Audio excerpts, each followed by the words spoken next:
वर्तकनगर येथील श्री साईबाबा मंदिराचा 38वा वर्धापन दिन सोहळा 23 ते 25 नोव्हेंबर या कालावधीत भक्तिमय वातावरणात मोठ्या उत्साहात साजरा करण्यात येत आहे।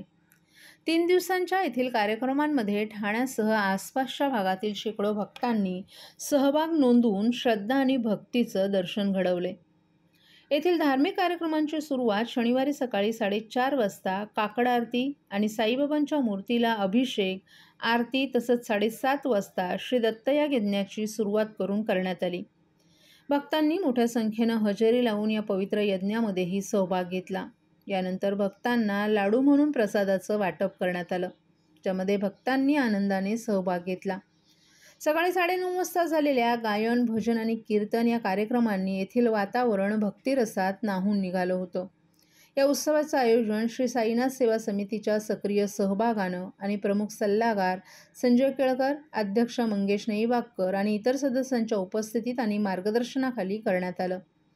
या उत्सवाला साई भक्तांनी जास्तीत जास्त मोठ्या संख्येनं दर्शन घेत लाडू प्रसादाचा लाभ घ्यावा असं आवाहन श्री साईनाथ सेवा समितीचे अध्यक्ष मंगेश बळीराम नईबागकर यांनी केलं आहे।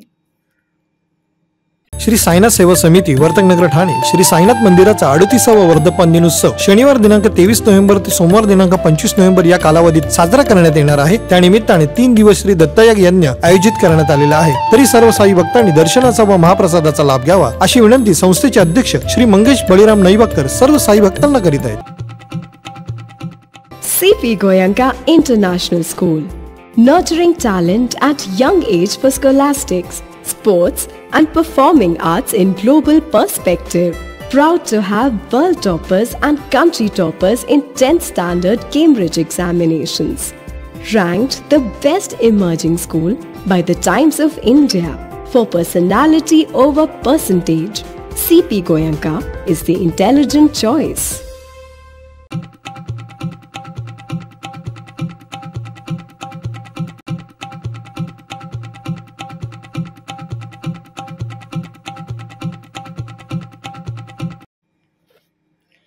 शिवसेनेचे खासदार नरेश म्हस्के यांनी महाराष्ट्राच्या राजकीय वर्तुळात एक नवा सूर छेडलाय।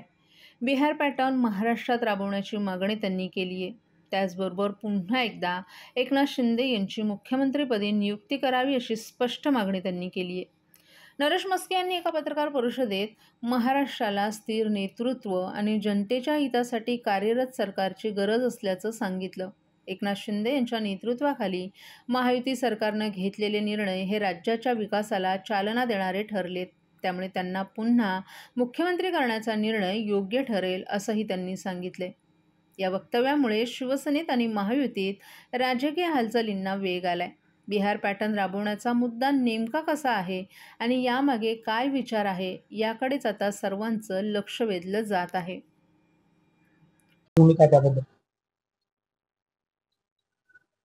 या ज्या आता काही विधानसभेच्या निवडणुका झाल्या, माननीय मुख्यमंत्री एकनाथ शिंदे साहेब यांच्या नेतृत्वाखाली या लढल्या गेल्या आणि महायुतीचे नेते एकनाथ शिंदे साहेब यांच्या गळ्यात मुख्यमंत्री पदाची माळ घालतील असा आम्हाला ठाम विश्वास आहे। मी त्या पक्षाचा कार्यकर्ता आहे। माझ्या पक्षाचे नेते एकनाथ शिंदे साहेब आहेत आणि कार्यकर्ता म्हणून मला असं वाटतं की माझा नेता मुख्यमंत्री व्हावा, एकनाथ शिंदे साहेब हे मुख्यमंत्री व्हावे असं मला हे प्रामाणिकपणे वाटतंय। बिहारमध्ये ज्या पद्धतीने नितीश कुमार यांच्या गळ्यात मुख्यमंत्र्यांची माळ घातली गेली, त्यांची संख्या कमी होती तरी सुद्धा त्यांना मुख्यमंत्रीपद महायुतीने, लोकशाही आघाडी सरकारने, एनडीएने त्यांच्या गळ्यात त्या पद्धतीने माळ घातली। त्याच पद्धतीने माननीय मुख्यमंत्री एकनाथ शिंदे साहेब यांना मुख्यमंत्रीपदी जाहीर करतील असा आम्हाला ठाम विश्वास आहे। हरियाणामध्ये जे सैनी म्हणून जे मुख्यमंत्री केलेले आहेत त्यांच्या नेतृत्वाखाली त्या निवडणुका लढल्या गेल्या, त्याच पद्धतीने माननीय मुख्यमंत्री एकनाथ शिंदे साहेब यांच्या नेतृत्वाखाली ही महाराष्ट्रातील निवडणूक लढली गेली। त्याच पद्धतीने ज्यांच्या नेतृत्वाखाली निवडणुका लढल्या जात आहेत त्यांनाच मुख्यमंत्रीपद बहाल केलं जातं आहे। उदाहरण भारतीय जनता पार्टीने दिलेलं आहे, एनडीएने दिलेलं आहे। हेच पॅटर्न आमच्या महाराष्ट्रात होईल असं आम्हाला वाटतं। शेवटी महायुतीचे नेते आहेत, महायुतीचे जे काही प्रमुख आहेत, माननीय नरेंद्र मोदीजी असतील, अमित शहा असतील, नड्डाजी असतील आणि सर्व नेते निर्णय घेतील असा आम्हाला ठाम विश्वास आहे.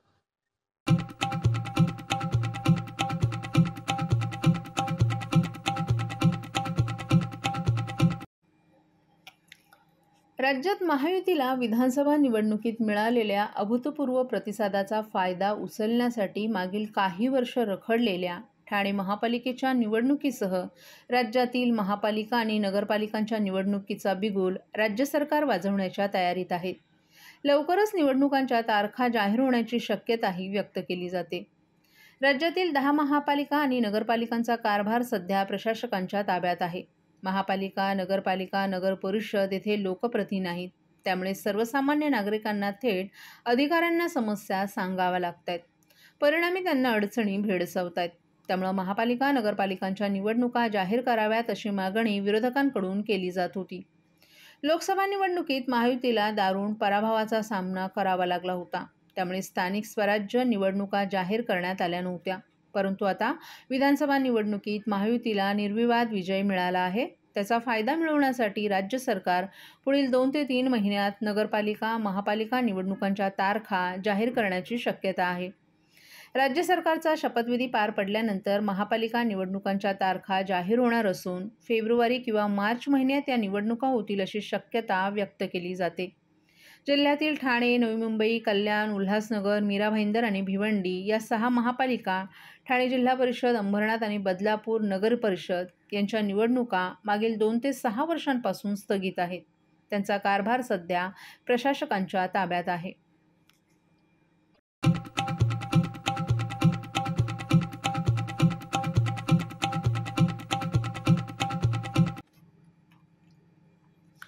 विधानसभा निवडणुकांचे निकाल जाहीर होऊन दुसराच दिवस उजाडलाय, तर तिकडे सीएनजीच्या दरात किलोमागे तब्बल 2 रुपयांची वाढ झाली आहे.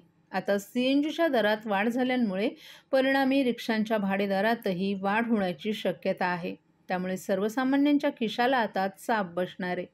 सीएनजीच्या दरात वाढ झाल्यामुळे रिक्षांच्या भाडेदरात प्रति किलोमीटर 2 ते 2.5 रुपयांची वाढ करण्याची मागणी रिक्षा युनियननं केली आहे.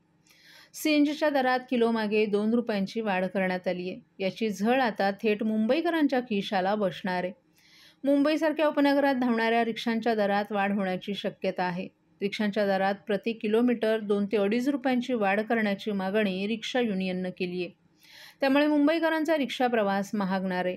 महानगर गॅस लिमिटेडनं 22 नोव्हेंबरपासून सीएनजीच्या दरात वाढ केली आहे. त्यानुसार आता प्रति किलो सीएनजीसाठी 75 ऐवजी 77 रुपये मोजावे लागणार आहेत. मुंबईतील रिक्षा, टॅक्सी, बस यांसारखी सार्वजनिक परिवहन वाहनं सीएनजीवर विसंबून असतात. त्यामुळे या वाहनांना सीएनजीसाठीचे अधिक पैसे मोजावे लागणार असून त्यांचा भुर्दंड मुंबईकरांना सोसावा लागेल. रिक्षापाठोपाठ टॅक्सी आणि इतर वाहनांच्या भाडेदरातही वाढ होण्याची शक्यता आहे.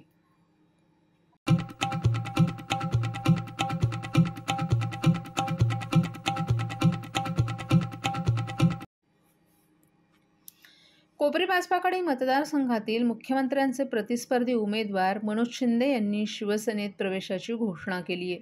मुख्यमंत्र्यांच्या पत्नी लता शिंदे यांच्या उपस्थितीत आज मनोज शिंदे यांनी घोषणा केल्यानं हा निर्णय चर्चेचा विषय ठरलाय. मनोज शिंदे हे काँग्रेसमधून बंडखोरी करत कोपरी पाचपाकडी मतदारसंघातून निवडणूक लढवण्यानं त्यांची काँग्रेसमधून हकालपट्टी करण्यात आली होती. विधानसभा निवडणुकीचे निकाल लागल्यानंतर महाविकास आघाडीचा चांगलाच सुपडा साफ झाला. मुख्यमंत्री एकनाथ शिंदे यांच्या कोपरी पाचपाकडी मतदारसंघाकडे सर्वांचंच लक्ष लागलं होतं. मात्र शिवसेना उद्धव बाळासाहेब ठाकरे पक्षाकडून उमेदवारी जाहीर होताच एकतर्फी निवडणूक होणार असल्याची चर्चा होती. त्याचवेळी काँग्रेसमधून बंडखोरी करत मनोज शिंदे यांनी या निवडणुकीत उमेदवारी अर्ज भरल्यानं ते चर्चेत आले.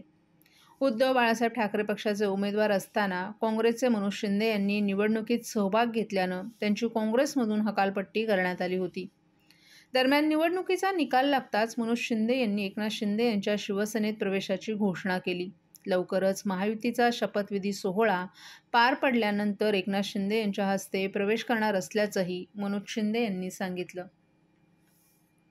श्री साईनाथ सेवा समिती वर्तकनगर ठाणे श्री साईनाथ मंदिराचा 38वा वर्धापन दिनोत्सव शनिवार दिनांक 23 नोव्हेंबर ते सोमवार दिनांक 25 नोव्हेंबर या कालावधीत साजरा करण्यात येणार आहे। त्यानिमित्ताने 3 दिवस श्री दत्तयाग यज्ञ आयोजित करण्यात आलेला आहे। तरी सर्व साई भक्तांनी दर्शनाचा व महाप्रसादाचा लाभ घ्यावा अशी विनंती संस्थेचे अध्यक्ष श्री मंगेश बळीराम नईबाकर सर्व साई भक्तांना करीत आहेत।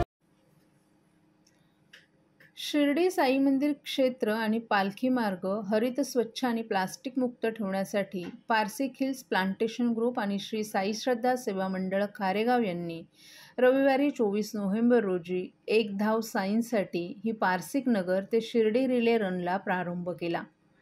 कळवा खारेगाव येथील पारसिक नगर 90 फीट रोड येथून शुभारंभ झालेल्या या मोहिमेचा समारोप 25 नोव्हेंबर रोजी शिर्डी येथील श्री साई मंदिर संस्थान येथे होणार आहे। या उपक्रमाचं हे दुसरं वर्ष असून समाजसेवक विनोद लासे यांनी याकरिता अमूल्य योगदान दिले।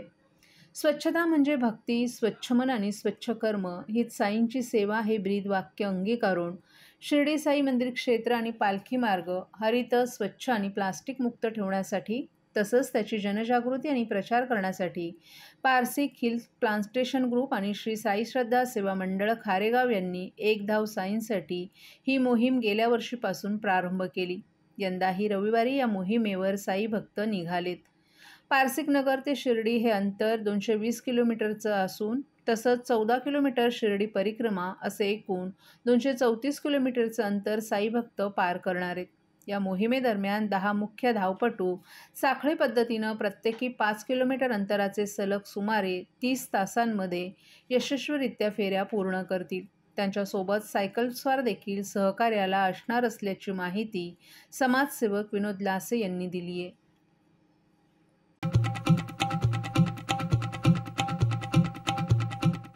महाराष्ट्रातील भगिनींना आधार देणारी राज्य शासनाची मुख्यमंत्री माझी लाडकी बहीण योजना। या योजनेअंतर्गत अल्प उत्पन्न गटातील 21 ते 65 वयोगटाच्या भगिनींना मिळणार दरमहा 1500 रुपयांची मदत। अर्ज करण्यासाठी 31 ऑगस्ट 2024 पर्यंत मुदतवाढ।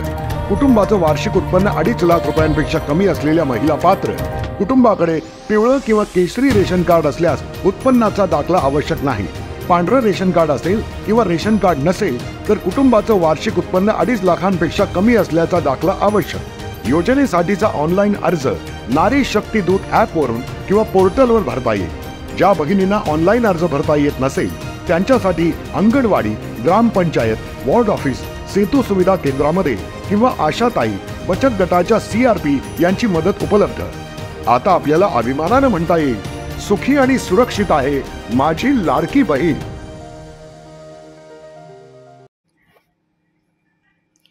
मुंब्रा बायपासवर एका कंटेनरचा तोल जाऊन तो डिवायडरवर उलटल्याची घटना आज घडली आहे। सुदैवानं या अपघातात कोणतीही जीवितहानी झाली नाही, तसंच कोणालाही दुखापतही झाली नाही। हा अपघात काल सकाळी झालाय, जेव्हा कंटेनर चालकाचा वाहनावरील ताबा सुटला। डिवायडरवर उलटलेल्या या कंटेनरमुळे वाहतूक काही काळ विस्कळीत झाली होती। मात्र पोलीस आणि स्थानिक प्रशासनानं त्वरित घटनास्थळी पोहोचून वाहतूक सुरळीत करण्याची व्यवस्था केली। या अपघातामुळे मोठी हानी टळली असून वाहतुकीच्या नियमांचं पालन करणं किती महत्त्वाचं आहे हे पुन्हा एकदा अधोरेखित झाले। स्थानिक प्रशासनानं वाहन चालकांना सुरक्षिततेची काळजी घेण्याचंही आवाहन केलंय।